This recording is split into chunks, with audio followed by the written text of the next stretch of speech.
राजू अपनी पत्नी सीमा के साथ एक झोपड़ी में रहता था। गरीबी में जैसे तैसे दोनों पति पत्नी अपना गुजारा करते थे। ऐसे ही एक रात दोनों खाना खा रहे थे, तभी सीमा राजू से बोलती है, सुनिए जी, हमारे पास गाय खरीदने के लिए लगभग 10,000 रुपए इकट्ठा हो गए हैं। मैं तो कहती हूँ कि कल ही हमें गाय खरीदने के लिए जाना चाहिए। ठीक है सीमा, हम दोनों कल ही चलेंगे, लेकिन अभी ना जाने क्यों मेरे पूरे शरीर में दर्द हो रहा है। ऐसा लग रहा है जैसे मेरी तबीयत खराब होगी। अरे शुभ शुभ बोलिए आप, कुछ नहीं होगा आपको। एक काम करते हैं, अगर कल आपको अच्छा लगेगा तभी हम चलेंगे। अगर आपकी तबीयत थोड़ी भी खराब लगी तो हम गाय लेने कल नहीं जाएंगे।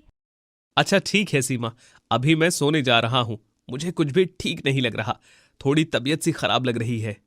ऐसे ही अगले दिन राजू की तबीयत खराब हो जाती है। सीमा उन्हीं पैसों में से राजू को दवाई के लिए पैसे देती है और कहती है, अरे सुनिए, ये लीजिए पैसे और इन्हीं पैसों से आप अपने लिए दवाई ले लीजिए। अरे नहीं सीमा, इन पैसों को तो हमने गाय खरीदने के लिए रखा है। अगर इन्हीं पैसों से मैं दवाई ले लूंगा तो गाय कैसे लेंगे हम? देखो, सब कुछ समय पर हो जाता है। अभी जो चीज हमारे सामने है, पहले हमें वो देखना चाहिए। अच्छा ठीक है, जैसा तुम्हें ठीक लगे। मैं जा रहा हूँ डॉक्टर के पास दवाई लेने। ऐसे ही राजू डॉक्टर के पास दवाई लेने जाता है। देखते ही देखते कुछ हफ्ते निकल जाते हैं, लेकिन राजू की तबीयत में कोई सुधार नहीं था। धीरे धीरे सारे पैसे राजू की तबीयत में ही लग जाते हैं। ये सब देखकर राजू अपनी पत्नी सीमा से बोलता है, माफ करना सीमा, आज मुझे खुद पर बहुत ही शर्मिंदगी महसूस हो रही है। तुमने धीरे धीरे गाय खरीदने के लिए पैसे जमा किए थे और वो सारे पैसे तो मेरे इलाज में ही लग गए। कोई बात नहीं, शायद भगवान को यही मंजूर था, और वैसे भी वक्त आने पर सब कुछ हो जाएगा। आपके और मेरे सोचने पर कुछ नहीं होता। कभी कभी तो ये लगता है कि शायद गाय खरीदने के लिए अभी ये सही वक्त नहीं है। हाँ, ये तो तुम बिल्कुल सही कह रही हो।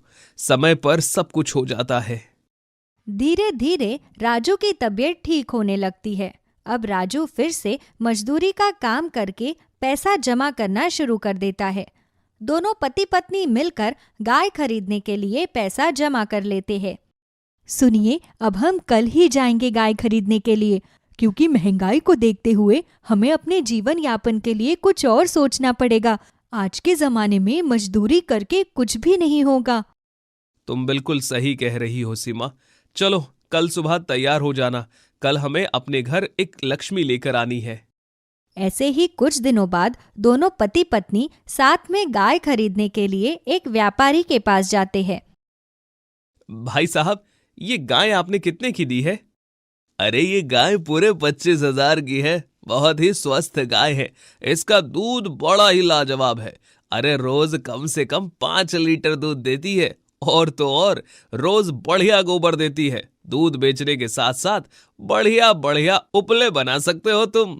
मेरी गौशाला की ये सबसे बढ़िया गाय है। वो सब तो ठीक है भाई साहब, लेकिन 25,000 कुछ ज्यादा नहीं है? अगर लेने देने की बात करें तो आप मुझे ये गाय 10,000 में दे सकते हैं क्या? अरे तेरा दिमाग तो ठीक है ना? गाय लेने आया है या फिर कुत्ता? अरे इस गाय की कीमत बहुत ज्यादा है। दूर दूर से लोग ऐसी ही गाय लेने आते हैं। आपके पास कम दाम में कोई गाय है क्या? मुझे लगता है कि तुम्हारे पास पैसे ही नहीं है। तुम बिना बात के यहाँ आकर मेरा समय बर्बाद कर रहे हो। वो व्यापारी गुस्सा हो जाता है। राजू और सीमा दोनों किसी दूसरे व्यापारी के पास जाते हैं। भाई साहब, ये सफेद वाली गाय आपने कितने की दी? अरे भाई साहब, इस गाय का दाम 20,000 रुपए है। ये गाय बहुत ही बढ़िया दूध देती है और इसका दूध पीकर हर रोगी निरोग हो जाता है। साथ ही साथ गाय बहुत ही स्वस्थ है, कोई बीमारी नहीं है इसके अंदर। भाई साहब, दाम थोड़ा ऊपर नीचे हो सकता है क्या? अरे भाई साहब, तुम गाय लेने आए हो, यहां दाम ऊपर नीचे नहीं होते। लेना हो तो पैसे दो और गाय ले जाओ। गाय के इतने ऊंचे ऊंचे दाम सुनकर सीमा और राजू के कान खड़े हो जाते हैं। वो दोनों एक पेड़ के पास आकर आपस में बातचीत करने लगते हैं। गाय तो बहुत ही ज्यादा महंगी है। मुझे तो कुछ भी समझ में नहीं आ रहा कि आखिर हम क्या करें। वही तो बात है ना सीमा, महंगाई इतनी ज्यादा बढ़ रही है, कोई भी यहाँ पर 1,000 रुपए भी गाय के ऊपर कम करने के लिए तैयार ही नहीं है। अच्छा सुनो, मैं क्या सोच रही थी कि क्यों ना मैं अपने सोने के झुमके गिरवी रखकर कुछ पैसे ले आऊं और उन्हीं पैसों से हम 25,000 वाली गाय खरीद ले। जैसे जैसे हमारे पास पैसे आएंगे वैसे वैसे मैं अपने झुमके वापस ले आऊंगी। नहीं नहीं सीमा, खबरदार, जो तुमने अपने झुमके गिरवी रखने का सोचा भी तो अब जो होगा वो देखा जाएगा। लगता है कि आज भी गाय खरीदने का सही समय नहीं है। दोनों पति पत्नी वहां से अपने घर की ओर आ रहे थे। तभी रास्ते में उन्हें एक आदमी मिलता है। उस आदमी के साथ एक गाय थी जिसके 5 पैर थे। वो गाय दिखने में थोड़ी सी अजीब थी। वो आदमी उन दोनों से कहता है, भाई साहब, सुना है आपको गाय खरीदनी है? हाँ भाई साहब, मुझे एक गाय खरीदनी है। देखिए, मेरे पास एक गाय है। यह गाय बहुत अच्छा दूध देती है, लेकिन बस एक कमी है कि उस गाय के 5 पैर हैं, जिनमें से 3 पैर उसके अपाहिज है। क्या वो गाय अपाहिज है? रहने दीजिए, मुझे 5 पैर वाली गाय नहीं चाहिए। भले ही वो गाय 3 पैर से अपाहिज है और उसके 5 पैर है, लेकिन दूध तो अच्छा देती है ना। भाई साहब, आप बताइए कितना दाम लेंगे आप उस गाय का? बहन जी, ज्यादा नहीं, बस 2,000 आप दे दीजिए। कोई बात नहीं भाई साहब, आप 2,000 रुपए ले लीजिए और हमें ये गाय दे दीजिए। भले ही इस गाय में कमी हो, लेकिन दूध तो अच्छा देती है ना। सीमा 2,000 रुपए देकर वो 5 पैर वाली गाय खरीद लेती है। राजू और सीमा दोनों वो गाय लेकर अपने घर की ओर आ रहे थे। तभी रास्ते में उन्हें एक औरत मिलती है और वो औरत राजू और सीमा से बोलती है, हे भगवान, अरे कौन सी गाय खरीद कर ले आए तुम दोनों? अरे इस गाय को तो कोई भी खरीदना ही नहीं चाहता था। ठग लिया उस आदमी ने तुम दोनों को। कोई बात नहीं बहन जी, अब जो है वो यही है हमारे लिए। अरे अभी भी वक्त है, जहां से लाए हो वहीं ले जाकर इस गाय को वापस कर दो। किसी काम की नहीं है ये गाय। अरे एक तो ये गाय दिखने में ही इतनी अजीब सी है, इसका दूध पीने के लिए कोई भी तैयार नहीं होगा।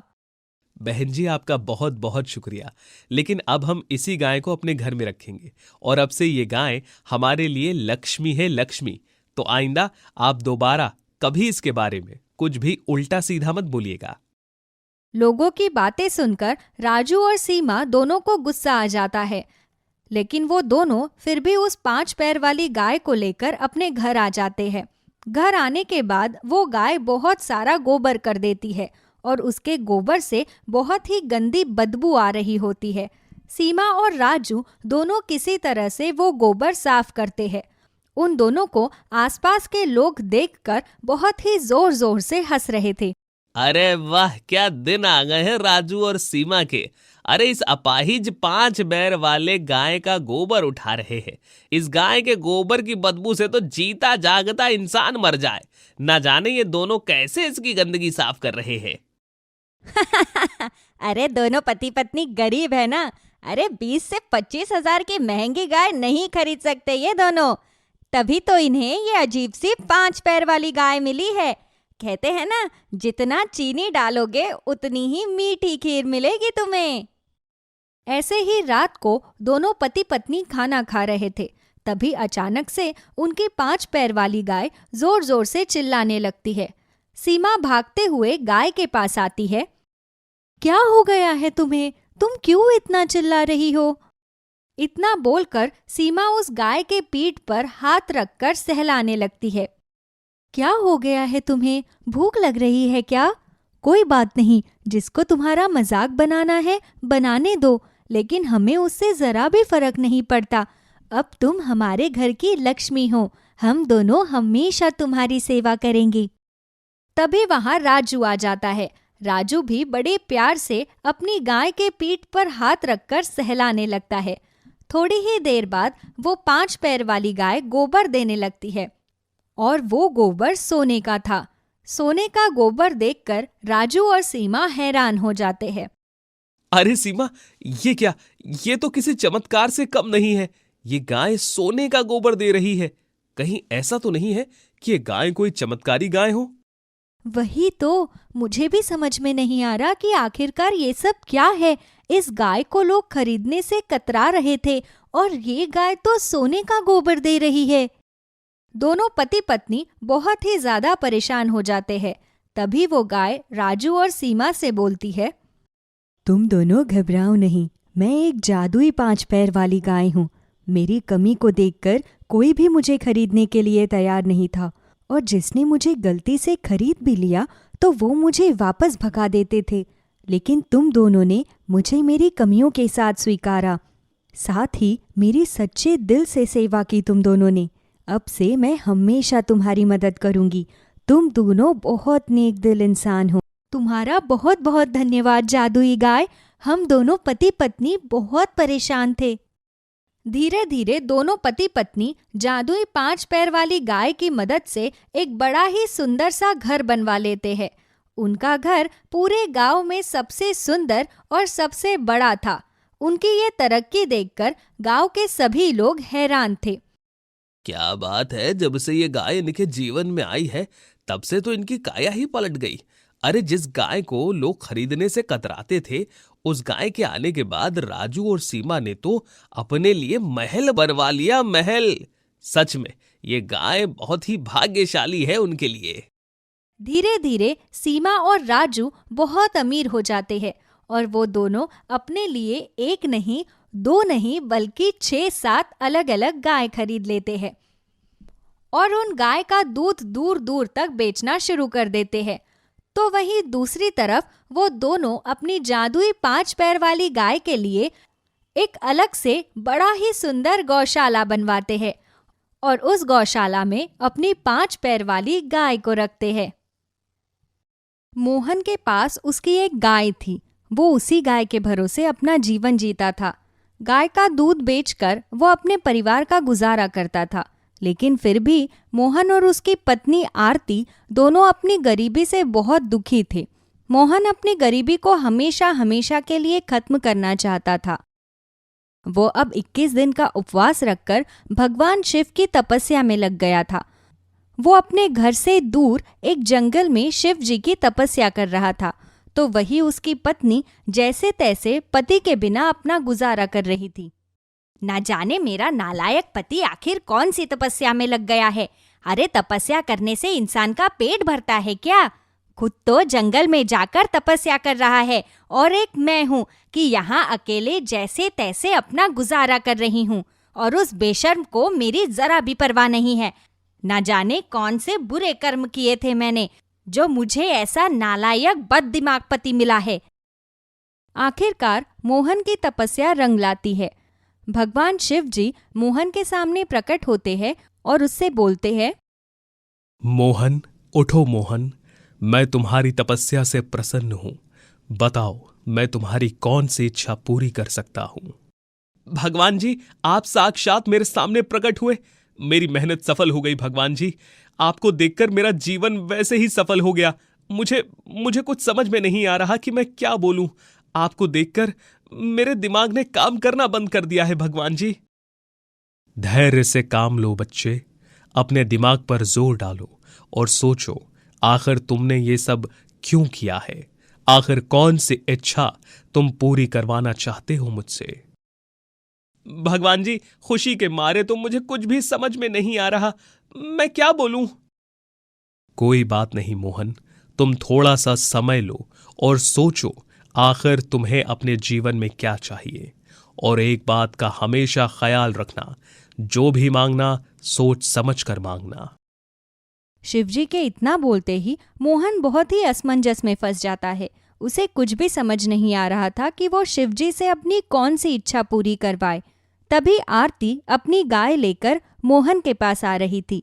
जैसे ही मोहन की नजर अपनी गाय पर जाती है, वो शिवजी से बोलता है, भगवान जी, आप मेरी गाय के सींग को सोने के बना दो। एक चीज और भगवान जी, आप मेरी गाय को जादुई भी बना दो, जादुई सोने की सींग वाली गाय, ताकि मैं जरूरत पड़ने पर अपनी गाय से अपनी सभी इच्छाओं को पूरा करवा सकूं। ठीक है मोहन, काफी समझदार हो तुम। लेकिन एक चीज का हमेशा ख्याल रखना, कभी भी अपनी अमीरी पर अपनी जादुई गाय का घमंड मत होने देना और घमंड में आकर कभी किसी की बेइज्जती मत करना। नहीं नहीं भगवान जी, मैं आपसे वादा करता हूं कि मैं कभी भी अपनी अमीरी का और अपनी जादुई गाय के होने का घमंड नहीं करूंगा। शिव जी उसकी इच्छा पूरी होने का वरदान दे देते हैं। अब उसकी गाय जादुई सोने की सींग वाली हो चुकी थी। थोड़ी देर बाद दोनों पति पत्नी अपने गाय को लेकर अपने घर की ओर आ रहे थे। सभी लोग गाय के सोने के सींग देखकर हैरान थे। वो आपस में बातें बनाने लगते हैं। अरे ये क्या, मोहन की गाय की सींग सोने की कैसे हो गई? लगता है इसे कोई वरदान मिला है, वरदान। अरे ऐसा कैसे संभव है कि इसकी गाय की सींग सोने की हो जाए? वही तो, आखिर क्या माजरा है। एक काम करते हैं, पता लगाना पड़ेगा कि आखिर ये सब चल क्या रहा है। मोहन और उसकी पत्नी घर आकर सबसे पहले अपनी गाय की आरती उतारते हैं और फिर मोहन अपनी जादुई गाय से बोलता है, हे जादुई गाय, अपनी जादुई शक्ति से तुम अभी के अभी हमारे घर को बहुत ही बड़ा और बहुत ही सुंदर सा बना दो। हमारे घर के आसपास चमचमाती हुई महंगी महंगी गाड़ियां खड़ी कर दो। मोहन के इतना बोलते ही जादुई गाय अपने सोने के सींग से एक रोशनी प्रकट करती है और जादुई शक्तियों से मोहन का घर अब बहुत बड़ा और बहुत सुंदर हो जाता है। उसके घर के आसपास उसकी बहुत सारी महंगी महंगी गाड़ी खड़ी थी। ये देख उसके गांव वाले समझ जाते हैं कि मोहन की गाय अब जादुई हो गई है। मोहन अब गरीब से अमीर बन जाता है। ऐसे ही अगले दिन मोहन के कुछ पड़ोसी उसके घर आते हैं और बोलते हैं, अरे मोहन भाई, सुना है कि तुम्हारी गाय अब जादुई हो गई है। तो तुमने ऐसा क्या किया कि तुम्हारी गाय जादुई हो गई? जरा हमें भी तो बताओ। अरे वो तुम्हारे बस की बात नहीं है ये सब। और वैसे भी अब मैं बहुत अमीर हो चुका हूँ। मेरे पास तुम जैसे गरीब लोगों से बात करने का बिल्कुल समय नहीं है, हैं? अच्छा तो मोहन, जरा अपने पुराने दिन याद कर लो कि एक समय था जब तुम दाने दाने को मोहताज हुआ करते थे, और आज 2 दिन नहीं हुए हैं तुम्हें अमीर बनते हुए, और तुम्हारे अंदर घमंड इतना आ गया है कि पूछो मत। लेकिन याद रखना, एक दिन आएगा जब तुम्हें तुम्हारा घमंड ही ले डूबेगा। ऐसे ही समय बीतता जाता है। मोहन के अंदर अब धीरे धीरे अपनी अमीरी का और जादुई गाय होने का घमंड हो जाता है। ऐसे ही एक गरीब राजू नाम का आदमी मोहन के पास काम के लिए आता है। मालिक, मुझे काम की जरूरत है। क्या आप मुझे अपने घर पर नौकर के काम पर रख लेंगे? मेरे घर की आर्थिक हालत बहुत खराब है, इसीलिए मुझे काम चाहिए। अच्छा, तो क्या तुम घर का सारा काम कर लोगे? मेरा मतलब कि खाना बनाना, कपड़े धोना, बर्तन धोना। जी मालिक, मैं सब कर लूंगा। आप बस मुझे काम पर रख लीजिए। ठीक है, फिर कल से आ जाना। मैं तुम्हें महीने का बस 8,000 ही दूंगा। ठीक है मालिक, कोई बात नहीं। ऐसे ही अब मोहन अपने घर पर राजू नाम का नौकर रख लेता है। राजू बहुत मेहनती था। वो अगले ही दिन से मोहन के घर काम करने के लिए आ जाता है। मोहन राजू से बोलता है, राजू एक काम कर, आज खाने में कुछ बढ़िया सा बना दे। दरअसल मेरे कुछ दोस्त आने वाले हैं, तो मैं चाहता हूं कि उनकी खातिरदारी थोड़ी बढ़िया तरीके से हो, ताकि वो लोग याद रखें कि वो किसके घर पर आए थे। अच्छा मालिक, ठीक है, आप जैसा चाहेंगे वैसा ही करूंगा। थोड़ी ही देर में मोहन के 5 दोस्त घर पर आते हैं। पांचों साथ में बैठकर राजू के हाथ का बनाया हुआ बढ़िया बढ़िया पकवान खाने लगते हैं। तभी मोहन का एक दोस्त मोहन से बोलता है, अरे मोहन, ये खातिरदारी तो बाद में होती रहेगी। अगर तू चाहता है कि हम अच्छे से एंजॉय करें तो एक एक गेम हो जाए फिर से। मोहन अपने दोस्तों के साथ बैठकर जुआ खेलने लगता है। मोहन के दोस्त धीरे धीरे मोहन को ड्रिंक करवा रहे थे। मोहन बार बार जुए में खूब सारा पैसा लगा रहा था। धीरे धीरे मोहन अपने घर का सारा पैसा जुए में लगा देता है और मोहन के सारे दोस्त जुए में जीते हुए सारे पैसे लेकर अपने घर चले जाते हैं। तभी वहां मोहन की पत्नी आरती आती है और बोलती है, ये जो भी तुम कर रहे हो वो बिल्कुल भी ठीक नहीं है। अरे तुम्हारे पास जादुई गाय है, इसका मतलब ये थोड़ी ना है कि तुम पैसा पानी की तरह बहाते रहो। अरे तू चिंता क्यों करती है? मेरे पास जादुई गाय है, जादुई गाय। और जादुई गाय की मदद से अंधाधुंध पैसा आएगा हमारे पास। हमें कहीं नौकरी की टेंशन वेंशन नहीं करनी। याद करो, शिवजी ने क्या कहा था कि कभी भी अपनी जादुई गाय और अमीरी का घमंड मत करना और ना ही कभी इसका गलत इस्तेमाल करना। अरे मेरी भाग्यवान, तू इतना चिंता क्यों करती है? मैं हूं ना। बहुत सोच समझकर भगवान जी से मैंने ये वरदान मांगा था। राजू, अरे ओ राजू, कहाँ मर गया निकम्मा? जरा इधर आ मेरे पास।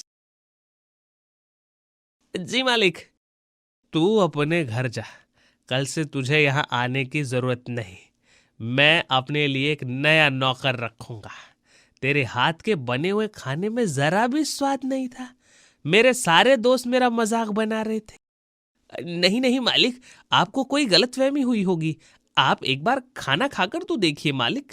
मालकिन, मालिक तो नशे में है। आप एक बार खाना खाकर देख लीजिए। मैंने खाना बहुत मेहनत से बनाया है, बहुत प्यार से बनाया है। अरे रहने दे राजू, अभी वैसे भी मेरा दिमाग बहुत खराब है। मुझे अच्छे से पता है कि तूने खाना बहुत अच्छा बनाया है, लेकिन ये मेरा नशेड़ी पति कभी नहीं सुधरने वाला। और राजू, अभी तू अपने घर जा, कोई तुझे काम पर से नहीं निकालेगा। ऐसे ही अगले दिन मोहन का नशा उतर जाता है। तभी उसके दरवाजे पर एक भूखी प्यासी बूढ़ी औरत आती है और वो मोहन के घर का दरवाजा खटखटाने लगती है। तभी मोहन दरवाजा खोलता है और बोलता है, अरे क्या हुआ बुढ़िया, क्यों मेरे घर का दरवाजा पीट रही है? जा यहाँ से, कुछ नहीं है मेरे पास। सुबह सुबह ये अपनी घटिया सी शक्ल लेकर आ जाती है। अरे बेटा, मुझे बहुत भूख लगी है, थोड़ा सा खाना दे दे।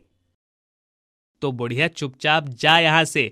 मेरे पास तुझे देने के लिए कुछ भी नहीं है। और तुम जैसे गरीब भिखारियों की आदत होती है यहाँ वहां भीख मांगने की। चुपचाप जा यहाँ से। दोबारा अपनी शक्ल लेकर यहाँ मत आना, वरना मुझसे बुरा कोई नहीं होगा।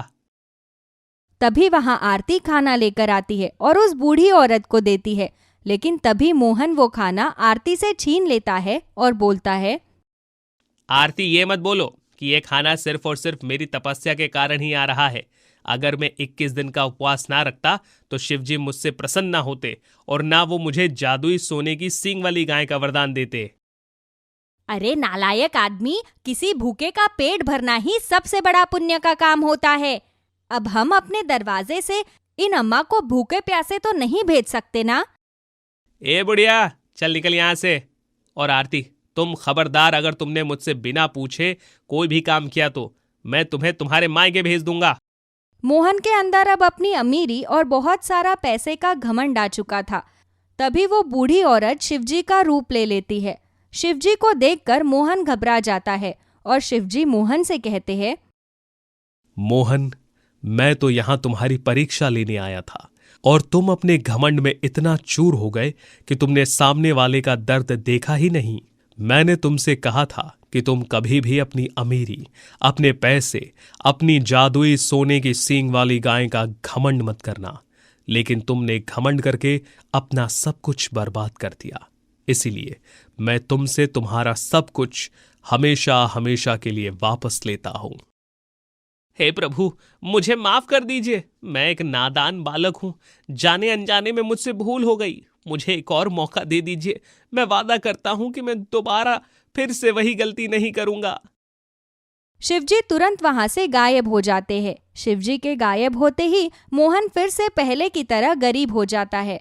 उसकी गाय के सींग अब पहले की तरह एक साधारण गाय के सींग की तरह हो जाते हैं।